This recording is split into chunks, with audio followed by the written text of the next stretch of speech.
शुमाली बलोचिस्तान की ये खूबसूरत वादी वादी योग, और इस वादी में योग का एक छोटा सा शहर आबाद है।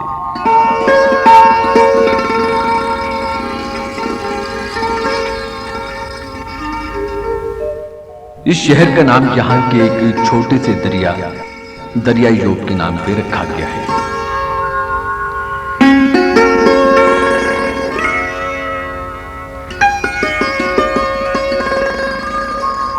वैसे तो शहर की आबादी 44,444 अफराद पे मुश्तमिल है, लेकिन इस शहर के बाजार का रकबा खासा कम है।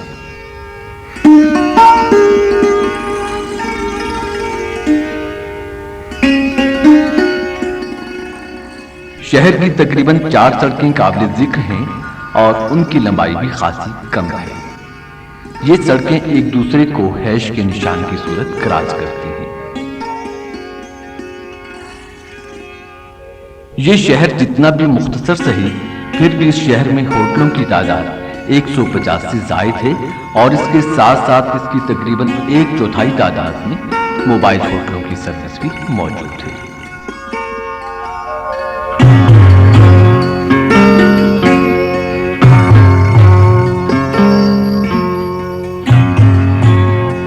लिहाजा अगर इस एतबार से इस शहर को होटलों का शहर कहा जाए तो बेजाना होगा।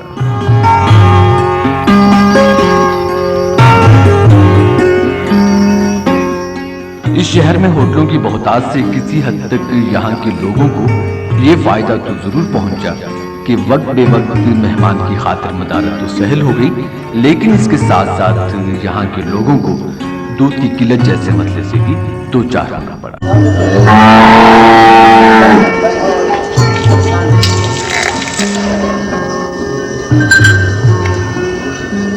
मतलब डेरिया तो थे बहुत अंदाज डेरिया तो होटल भी बहुत शहर में 18.5 मन तो दोना तकरीबन जो से जो अद्धा किलो ज्यादा तकसीम होटल तैसी करने।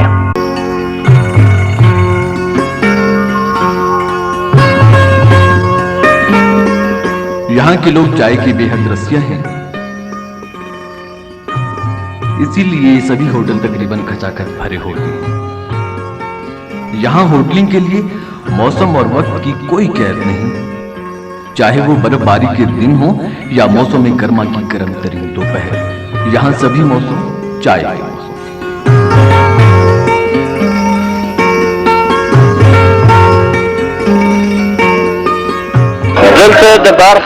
यहाँ गांव के लोग और खास तौर पर शहर के नौजवान ज्यादा आते हैं। यहाँ चाय के साथ साथ उन्हें पढ़ने को अखबार भी मिलता है, क्योंकि शहर में नौजवानों के लिए तफरीह का और कोई सामान तो है नहीं और ना ही कोई काबिल जिक्र खेल के मैदान है, इसलिए ये वक्त गुजारी के लिए सारा दिन यहाँ बैठे रहते हैं। यहाँ आम तौर पर इस्तेमाल होने वाली चाय की मुख्तलिफ अक़साम है। खड़ चाय यानी कि दूध वाली चाय,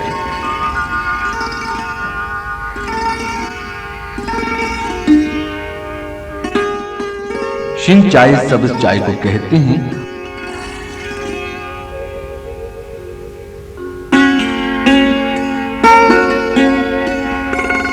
और कहवा सुलेमानी या तोर चाय कहलाता है।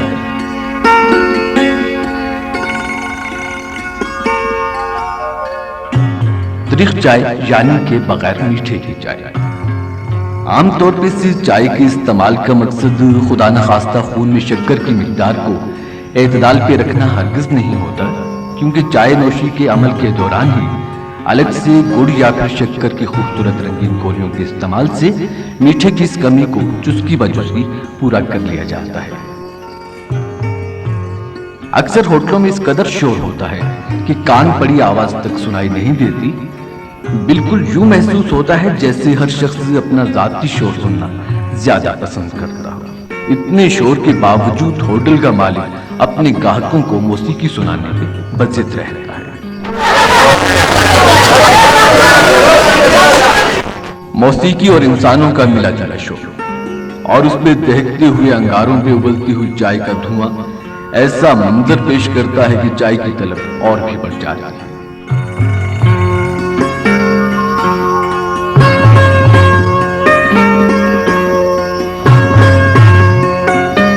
यहाँ के लोगों के लिए चाय पीने के लिए जगह का इंतखाब कोई मसला नहीं। चाहे वो बीच सड़क हो या सड़क का किनारा।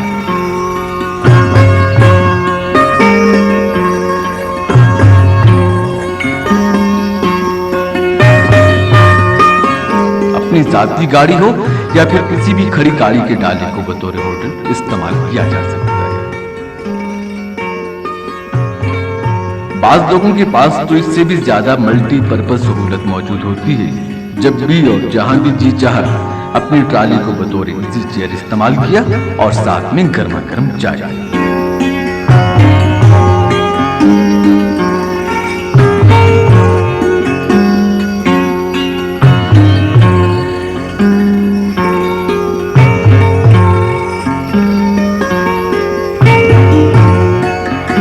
अक्सर नौजवान तो होटलों की छतों पर बैठ के चाय से महसूस होती हैं।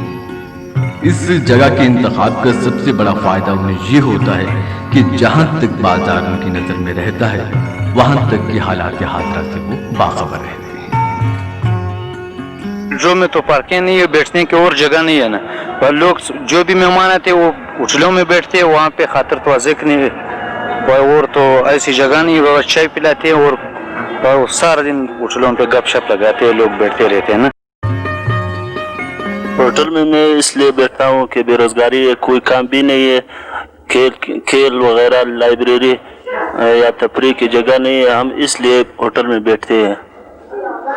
कोई रोजगार भी नहीं है, बेरोजगारी की वजह से सारा दिन होटल में गुजारते हैं।